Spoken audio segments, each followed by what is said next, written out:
Portanto, havia mais noção, havia menos desperdício. Certo. E vinha também de uma geração, como a minha mãe ou o meu pai, em que as sardinhas eram divididas por 2 ou por 3, em que havia carência. E, portanto, sempre tinham essa memória presente do pecado que era o desperdício, não é?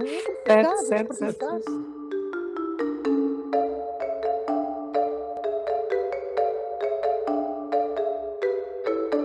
Olá a todos e bem-vindos ao DECPOD.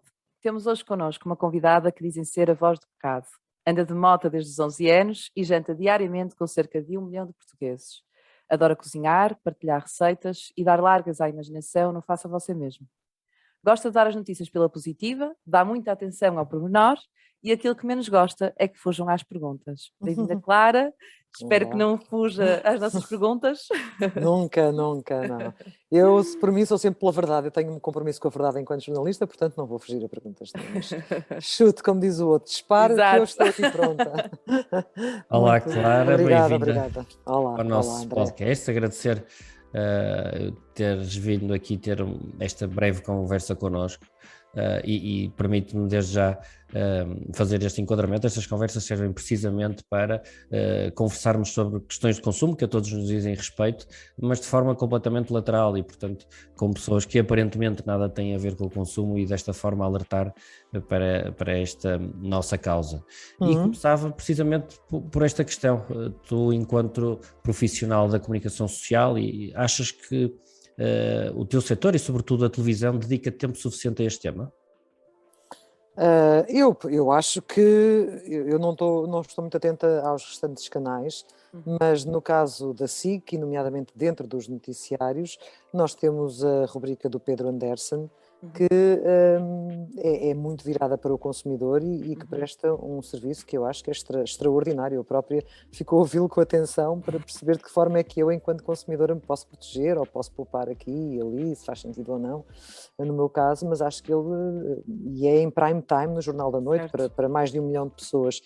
Não sei se vocês dirão se é suficiente, mas eu acho que é um tempo bem empregue para uma estação que não é estação pública, não é? Claro, nós aliás já Social temos como o prazer de colaborar com ele e de facto faz um trabalho excepcional. Exatamente, e é um espaço e é uma rubrica acarinhada, já longa, com alguns anos. Eu acho incrível como é que o Pedro consegue encontrar sempre matérias importantes e relevantes para nós enquanto cidadãos e consumidores e tem sempre audiências ótimas, portanto as pessoas gostam do que veem. Se era necessário mais, se não, eu acho que às vezes a dose certa é melhor do que mais ou menos. A dose certa eu acho que uma vez por semana, aquele tempo, acho fantástico.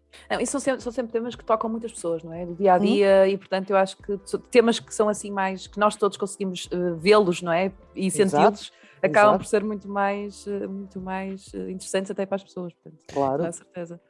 E claro, sabemos nós, aliás a Mariana já o disse, que gostas de dar notícias positivas. Ajuda-nos aqui a... Eu não sei o que é que são isso. Pois, essa seria outra excelente pergunta. Eu não sei o que é isso, as notícias positivas, onde é que a Mariana viu isso. Mas eu sou otimista por natureza e gostaria que o mundo à minha volta fosse um mundo equilibrado, justo, um bocadinho aquele sonho de criança, sem fome, com as pessoas a viverem uma vida tranquila, confortável, com casas confortáveis, sem sufocos, mas também sem excessos, mas sabemos que isso não é possível porque há quem tenha muito e há quem tenha muito pouco, não é? E o fosso abre-se, nesta sociedade globalizada, abre-se cada vez mais. Certo. Agora, obviamente, se eu pudesse não dar notícias de que neste momento estão em África e vários países africanos vítimas das alterações climáticas, famílias que há 3, 4 anos tinham como se sustentar e neste momento comem uma vez por semana, se eu pudesse não dar essas notícias, eu não dava, mas é essa a realidade, e infelizmente claro, é a realidade desde que eu me lembro de ser pequenina e a minha mãe me mostrava quando me queria dizer que para eu comer, para não deixar nem um pedacinho no prato, porque os meninos que estão no Biafra, não, na altura ainda era o Biafra, vê bem quão antigo eu sou, e portanto isto para dizer que isso sempre houve, não é? Sempre houve, e até houve alturas em que era bastante mais alargado do que é hoje. Mas em termos, então, a nível de continentes, isso é obviamente, e vemos agora com a questão das vacinas, como a África está, as desigualdades que são profundas são brutais. E portanto eu gostaria obviamente de não dar essas notícias, mas mas são os desequilíbrios do planeta cada vez mais mas cheio então, de Clara, todos nós. é ou não verdade, ou é apenas um mito, que é mais difícil fazer de uma notícia boa uma manchete? Depende, se tiver a ver com o dinheiro que tu tens no bolso, é fantástico teres uma notícia, como tu dizes, boa, porque o que é bom, o que é mau? O que é bom para mim pode ser mau para ti, não é? Claro. O que foi Certo. bom, o que é que o 9/11, o 11 de setembro foi bom para para a Al-Qaeda que o lançou, e foi mau para todos nós que temos noção de que aquilo foi um ato bestial de besta, Certo. de besta, primário, não é? Sim. Portanto, o que é bom, o que é mau, depende da perspectiva. Mas sim, se por acaso tivesse uma grande parangona a dizer que em vez de ser o maior aumento de impostos fosse a maior descida de impostos, certamente que era a parangona em todo o lado durante vários dias na semana, depois de ser bem escalpelizada onde é que ia bater, no IRS menos 20%, no IRC menos 10%. Tínhamos aí matéria fantástica para toda a semana. Era o melhor Isso é que jornal era. que já terias feito. Ia ser um grande prazer. Se calhar é forma, não é? Se calhar é forma. Às vezes não é ser boa, não é? É a forma que se usa para dar esta notícia, não é? Deixa-me partilhar, eu tenho um senhor da aldeia do meu pai que dizia uma coisa muito engraçada e nunca me esqueci. Ele, nem tudo é mau para toda a gente, mesmo quando morre alguém é bom para as funerárias. Pois, é verdade. É isso, é a perspectiva. Nunca mais me esqueci disso. Mas há muito aquela coisa, good news is not... Sim. News is not good news, uma coisa assim parecida que ela já não lembro em inglês. Mas isso não é obrigatório que seja assim.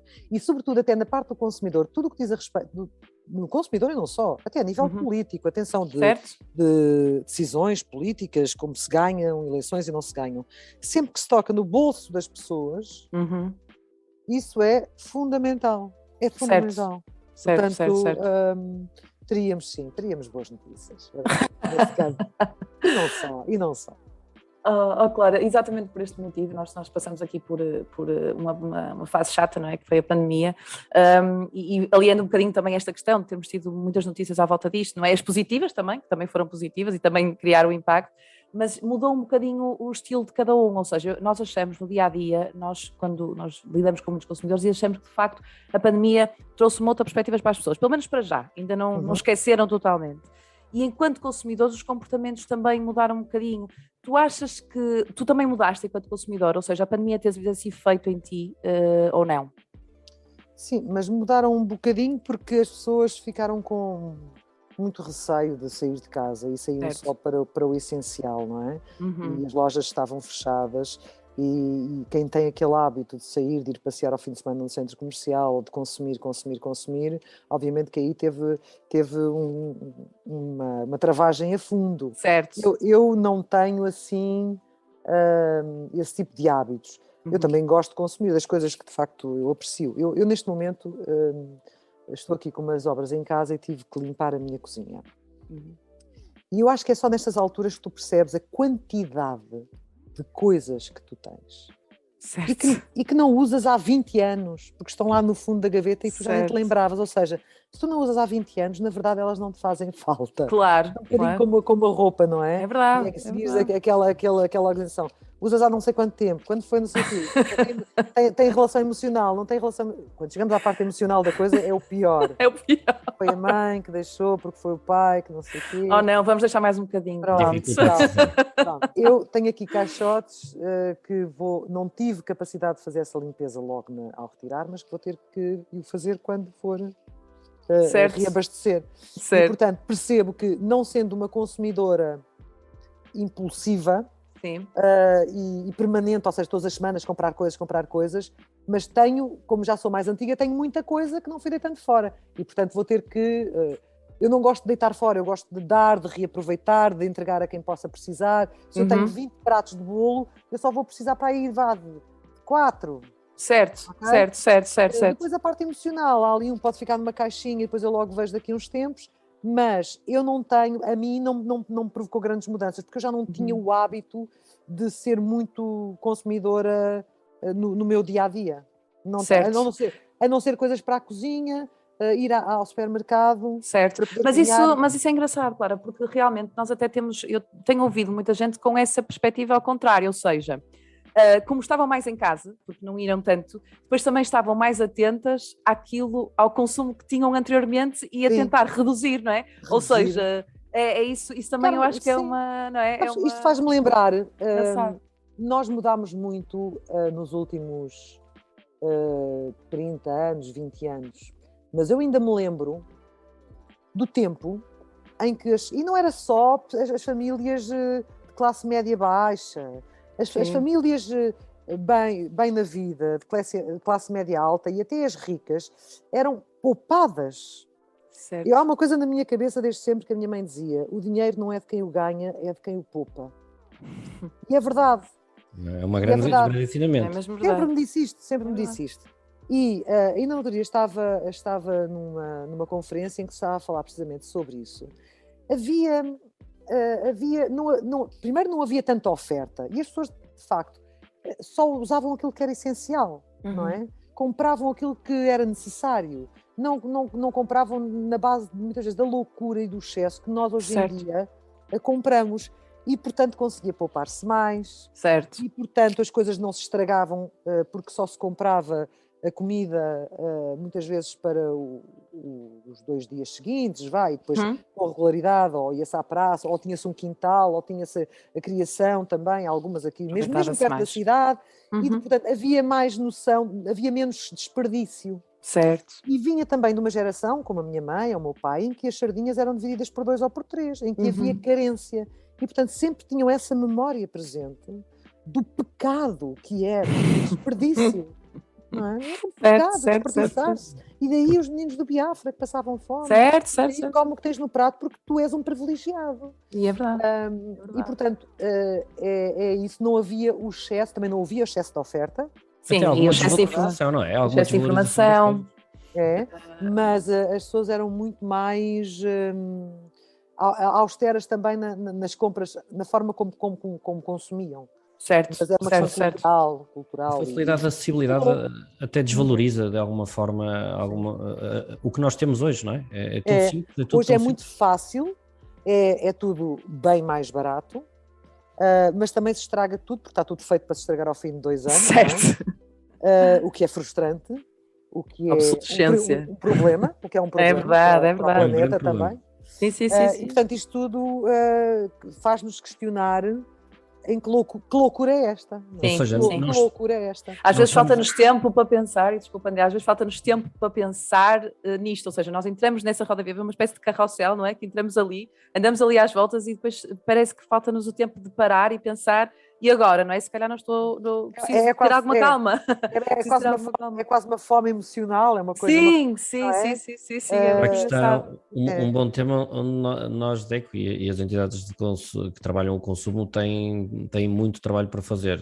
Se percebermos que esta facilidade é uma oportunidade, mas que não seja aproveitada de tal forma que se torne um desperdício. Não, o problema é que depois nós vivemos numa sociedade em que o crescimento, portanto, o investimento, o crescimento, a economia funcionam, é um círculo, não é? As pessoas podem ter uma melhor vida, terem, entre aspas, teoricamente, porque depois na verdade não é bem isso que está a acontecer, ter uma vida um bocadinho melhor, com melhores salários, desde que as empresas em que elas estão a trabalhar vendam mais, e portanto depois isto aqui é um ciclo vicioso que não sei muito bem como é que se vai quebrar, mas que vai ter que ser quebrado de alguma maneira em nome da sustentabilidade e do futuro.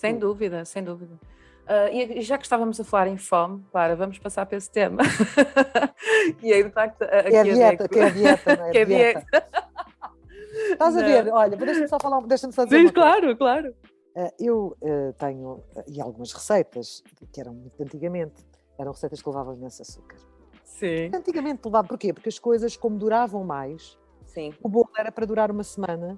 O açúcar é um conservante. Conservante, exatamente. Algumas pessoas comiam só isso muito de vez em quando, que ninguém estava muito preocupado se o bolo levava 300 gramas de açúcar, porque, pronto, hoje em dia a gente fala em açúcar, parece que estamos a falar de uma coisa eu ainda ontem estava a ver a terceira temporada da série You, em Sim. que a pasteleira está lá com os bolos muito bonitos e todos recheados, e de repente há uma que vai buscar os filhos e está com os picos de glicémia das crianças e tem aquilo tudo no telemóvel e dá-lhe assim um raspanete e ela ficou... "Ah, mas porquê?" Pois. Ou seja, porque como estamos todos na fase dos excessos, Uhum. nem nos apercebemos que o problema não é o açúcar, o problema Sim. somos nós e os excessos todos que depois Certo. cometemos até na nossa alimentação.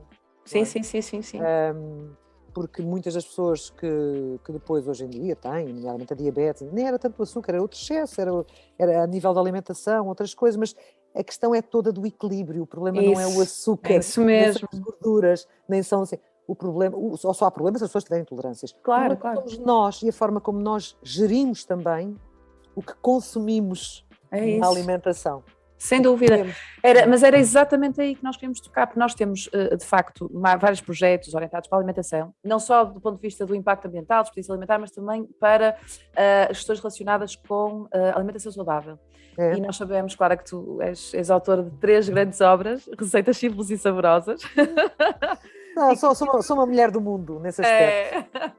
E nós queríamos saber se tinhas aqui algumas dicas exatamente neste sentido, ou seja, comer bem, de forma equilibrada, mas barato, que é algo que de facto as Sim. pessoas hoje em dia associam. Não, mas eu para comer bem tenho que comer coisas que são muito caras, não é? Que o acesso é muito Não, difícil. mas olha, eu acho é que é assim, tu hoje em dia, às vezes é uma questão, é uma opção, não é? Uhum. Tu hoje em dia podes, por exemplo, tu podes optar por comer um bife da vazia ou um entrecote que tu vais. Eu tenho visto aos preços que eles estão em alguns supermercados ótimos. Uhum. Tipo, uma vez por semana dás-te ao luxo de comer um bife, mas quando comes o bife é um bife bom. Mas tens uma família de 10 ou de 15, não é? Uma Certo. família de 2 ou de 3 ou de 4 pode, apesar de tudo, fazer uma coisa destas, tipo, uma vez para comer um bife, comer um bom bife, não ter que estar a comer bife de sola de sapato, não é? Certo. Que nem sequer é indicado para aquilo. Seria certamente mais para guisar do que para grelhar ou fazer na frigideira. E, portanto, às vezes há opções que nós podemos tomar de forma consciente, sem gastar muito noutras coisas. Às vezes vão comprar coisas que é... porque... bebê, sai daqui, estou aqui com o meu gato não me larga, vocês desculpem lá. Não há problema nenhum. Está aqui doido com estas coisas aqui de fato de treino. Eu acho que tem que haver planeamento, antes de mais, não é? Uhum. E hoje que podes comprar o bife da vazia, já não estou a dizer o do lombo, porque eu prefiro vazia. Podes comprar um dia, podes comprar bife da vazia e acompanhar com um arroz ou só uma salada. Depois há um dia em que tu podes simplesmente, até podes ir ao congelado e comprar ervilhas e fazer umas ervilhas com um chouriço simples e tens uma refeição barata e que é relativamente equilibrada. Ou não pôr o chouriço e saborosa. Ou não pôr o chouriço. Não pôr o chouriço e fazer só ovo escalfado. E faz uma refeição vegetariana também saudável. Aproveitar, tens muitas formas de fazer refeições vegetarianas, às vezes com as coisas mais simples. E sem gastar muito gás e sem estar assim com esses gastos energéticos muito grandes. Obviamente, se puderes, consegues alimentações saudáveis, saborosas, de cozinha lenta, como os nossos antepassados faziam, só que eles metiam aquilo nos fornos a lenha e aquilo não havia gastos de gás nem de energia. Exatamente. Pronto, se puderes dar esses pequenos luxos, podes dar. Mas, acima de tudo, um planeamento e o equilíbrio entre proteína, no caso de comerem, proteína animal, seja de peixe, seja de carne. Tem grandes rococós, às vezes o mais simples às vezes só um sal e uma pimenta é o melhor. Certo. E um calorzinho numa chapa, às vezes é o melhor. Os japoneses e os chineses fazem isso muito bem com os woks e com os teppanyakis. E isso é sempre uma coisa à partida saudável, não é? Hoje em dia também já se questiona tudo, os peixes, as carnes, tudo questiona tudo. É uma loucura, a menos que tu tenhas uma vaca no quintal e vivas ao lado de um rio para pescar ou ao lado do mar para ir pescar, mas fora isso também torna-se complicado. E depois fazer esse equilíbrio com o preço e com as escolhas dos alimentos que tu podes encontrar, atento às promoções. Certo. É um conjunto de equilíbrios, tanto no saudável para o teu organismo, como no saudável para a tua carteira. Claro. Agora, eu acho que não pode ser uma questão de só pode ser estas coisas sempre muito baratas. Às vezes, se calhar, tu conseguirias comprar o bife da vazia, certo, com algum equilíbrio orçamental e se calhar dispensando algumas outras superficialidades, certo. que muitas vezes se tem. Oh, bebê, deixa lá. Ele também deve estar a ficar com fome. Ele está a ficar cheio de Não, fome. está aqui, olha, neste Coitadinho, aquele sonho. um sonho, peço desculpa. Mas agora, pronto, isso também, eu acho que nós, assim como, às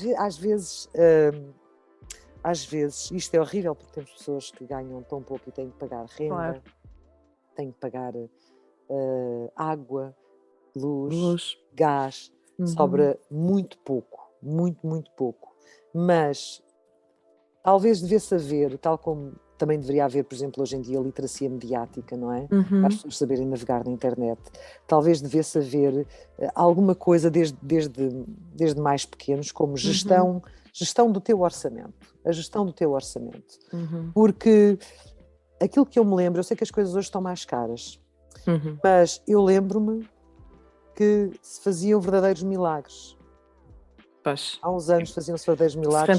Rentabilizava-se mais. Com orçamentos mais curtos. É verdade. Puxar a brasa à nossa sardinha. E eu não sei se estou aqui a dizer alguma coisa que vão ficar... Não, nada. É para reforçar, Eu tenho essa memória desse tempo. Não, sem dúvida. Em que, apesar de tudo, se cedia à tentação de comprar o supérfluo, o desnecessário.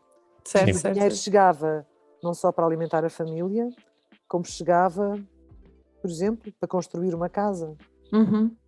Mas nessa altura também havia solidariedade dos vizinhos que ajudavam a subir as paredes e chamávamos todos e dávamos uma grande almoçarada e todos ajudavam a colocar o telhado. Isso perdeu-se. É verdade. Cultura da rua. Essa cultura de solidariedade entre vizinhos. É verdade. Mas havia uma gestão do orçamento familiar que era curto, que hoje torna-se mais difícil. Porque hoje como é que nós somos muito... As tentações são... As tentações, não é? As tentações são muito grandes. Portanto, focar-nos no essencial. E nós temos trabalhado muito essa questão da literacia desde das escolas e do orçamento da literacia financeira nas escolas. Literacia financeira. Temos tentado fazer o nosso trabalho. Mas, claro, a conversa está a ser ótima, mas nós temos agora aqui um desafio para ti. Que é o envolver os consumidores connosco, é um dos objetivos deste nosso projeto do Decopod. Nós temos aquilo que chamamos o voicemail do consumidor, que no fundo nós, aos consumidores que nos visitam durante a semana, perguntamos se tem alguma pergunta a fazer ao nosso ilustre convidado, que esta semana és tu, com muito gosto. E, nós temos aqui duas perguntas que não são nossas, são dos consumidores. Pode ser? Ok, força. Voicemail do consumidor. Escuta esta mensagem, por favor. Mariana, vamos lá. Vamos a isto? Vamos. Se vai ouvir bem. Clara, como se controla a vontade de rir quando os convidados se enganam ou têm respostas totalmente ao lado? Ai, não. Eu quando entro para um noticiário, Clara, que habitualmente é super descontraída, não é que fica à porta, mas fica em modo controlado, não é? Fica uma pessoa mais focada e fica uma pessoa com uma noção de uma responsabilidade profissional e cívica muito, muito maior. E, portanto, não me dá nunca vontade de rir. Em alguns casos dava-me vontade de chorar, mas não é de chorar por ser tão mau, não é? Certo. Não é de chorar literal, mas é de chorar do género. Mas o que é isto? O que é que tu estás a fazer nas funções que tu desempenhas quando és a pessoa mais incompetente do mundo? Porquê? Tantas pessoas melhores que tu para desempenhar essa função, quando estou... Isso às vezes dou comigo a pensar nisso, nas pessoas certas para as funções certas, nomeadamente ao nível de executivo, não é? De levar este país para a frente. Mas pronto, é o que temos. Muitos dos bons não querem ir porque ou têm um forte sentido de dádiva à sociedade e ao seu país, ou então não estão para se chatear, porque hoje em dia também é preciso ter muita coragem para aceitar isto. Claro, o porquê deve ser a pergunta que tu mais evitas, não? Que te apetecia fazer. O porquê? O simples porquê, não é? Porquê? Não, mas eu faço muito essa pergunta. Faço muito, faço. Mas porquê? Legal. Pronto, e às vezes ficam ali, mas porquê? O difícil é a resposta, o difícil muitas vezes é a resposta. O Larry King, uma vez aqui nas conferências do Estoril, disse, é uma coisa que nós nunca nos podemos esquecer, às vezes um simples, mas porquê? É o suficiente para deixar a pessoa... Nós precisamos ir muito longe, claro. As crianças fazem muito isso e nós ficamos sem saber o que responder, não é? É muito... E agora, o que é que eu respondo? Mas porquê? Porque sim. E depois lá vem o outro dizer, porque sim, não é resposta. Pois. O filtro da maturidade é que nos tira queremos ser politicamente corretos e não dizemos muito porquê, mas a verdade é que eu, com os meus filhotes, eles dizem porquê? Eu, oh meu Deus, e agora? O que é que eu vou responder? Mas também houve uma evolução positiva nesse campo, é que nós hoje em dia estamos, apesar de tudo, numa sociedade que, no geral, os pais ainda aceitam esse quase desafio. Sim. Não é que é? Mas porquê? Noutros tempos levávamos um tabefe e ficávamos calados. Não faço perguntas, eu digo e acabou. Sim, agora nós estamos ali a conversar e a explicar. Hoje em dia damos aquela hipótese de vamos então ter aqui uma discussão. Certo. Bem, vamos à segunda. Clara, posso partilhar consigo a receita da melhor francesinha do mundo? O que acha de a publicar num livro próximo? Eu acho engraçado porque estas coisas vêm sempre de quem é do norte, não é? Claro. A francesinha é aquela coisa mais emblemática. Eu gosto, mas vou dizer uma coisa, eu sou incapaz de comer uma francesinha inteira. Pois, inteira, pois, está bem. Eu inteira também não consigo. Para mim Deixa-me dizer, eu sou um apreciador de francesinhas e não sei se sabes que a original é feita em pão biju e, portanto, é muito mais pequena e o prazer é o mesmo, portanto. Mas mesmo assim, a de pão biju não consigo comer todo. Mesmo os cachorrinhos, aquilo tem que ser metade, é muita gordura, é muito intenso, é muito... As minhas papilas começam logo aos gritos, não é? Mas então não tens nenhuma receita de francesinha, então este consumidor poderia... Não, primeiro porque eu sou de Lisboa, não é? Pois. E eu não tenho a tradição nem a cultura da francesinha, não é? E portanto, não é que eu não gosto do molho, mas tenho uma coisa que é uma das receitas de maior sucesso do meu site, desde há muitos anos, é esta parte, e que as pessoas me dizem, este molho parece o molho da francesinha, que é as bifanas à moda do Porto. É uma das maiores. Portanto, eu dispenso a francesinha e prefiro as bifanas à moda do Porto. Mas se ele quiser partilhar comigo a receita da francesinha a sério, eu prometo que faço e depois lhe dou os créditos. Perfeito. Escrevo um texto bonito, ele que manda para o meu site. Olha, Clara, estamos a chegar ao fim e não podemos terminar sem aquela que é a pergunta que nós fazemos a todos os nossos convidados. Que no fundo que também nos ajuda a pensar, a refletir e a direcionar o nosso trabalho diário. Certo. E no caso, tu como sendo uma mulher que nos traz diariamente as notícias de Portugal e do mundo, como é que vês o futuro da defesa do consumidor? O que é que achas que nós, DECO, ainda podemos continuar a fazer pelos consumidores no futuro? Eu acho que, apesar de tudo, as associações como a DECO não podem estar a empurrar para um lado enquanto os consumidores estão a empurrar para o outro. Portanto, se o desafio do futuro é um futuro que é um desafio que tem que ser conjunto.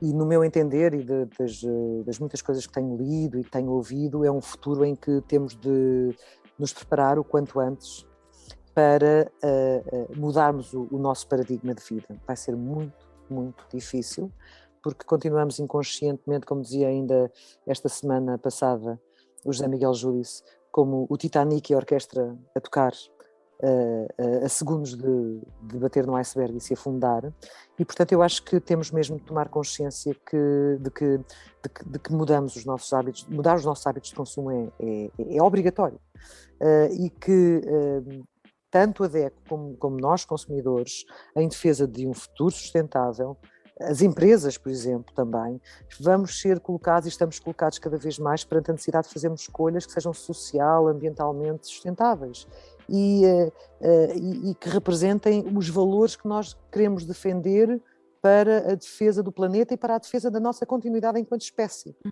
Não é?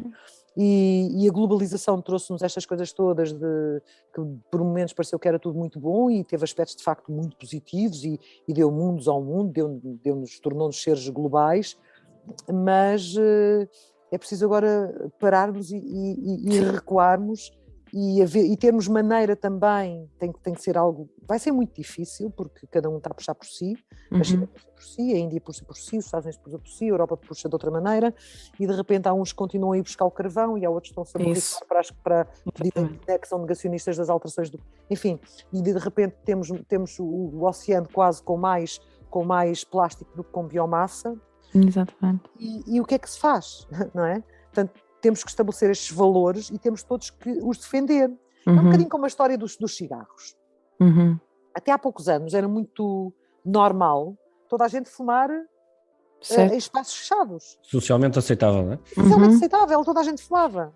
E hoje em dia, ou mesmo até dentro das nossas casas, e hoje em dia isso é algo que para a maioria já não faz sentido. Portanto, tem que ser um caminho de o que nós estamos a fazer neste momento tem que rapidamente deixar de fazer sentido, mas realmente nas nossas cabeças. Tem que haver uma mudança de paradigma. E, portanto, o desafio não é só da DECO, é de todos nós, a sociedade em geral, e quando eu digo sociedade em geral é consumidores, empresas, gestores políticos, todos nós, os grandes decisores. Eu acho que isto é um sonho.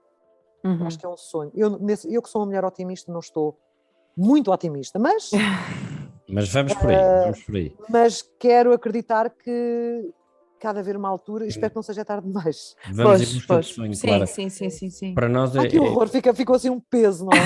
Não, ficou. Mas tu falaste do futuro, e eu tenho estado tão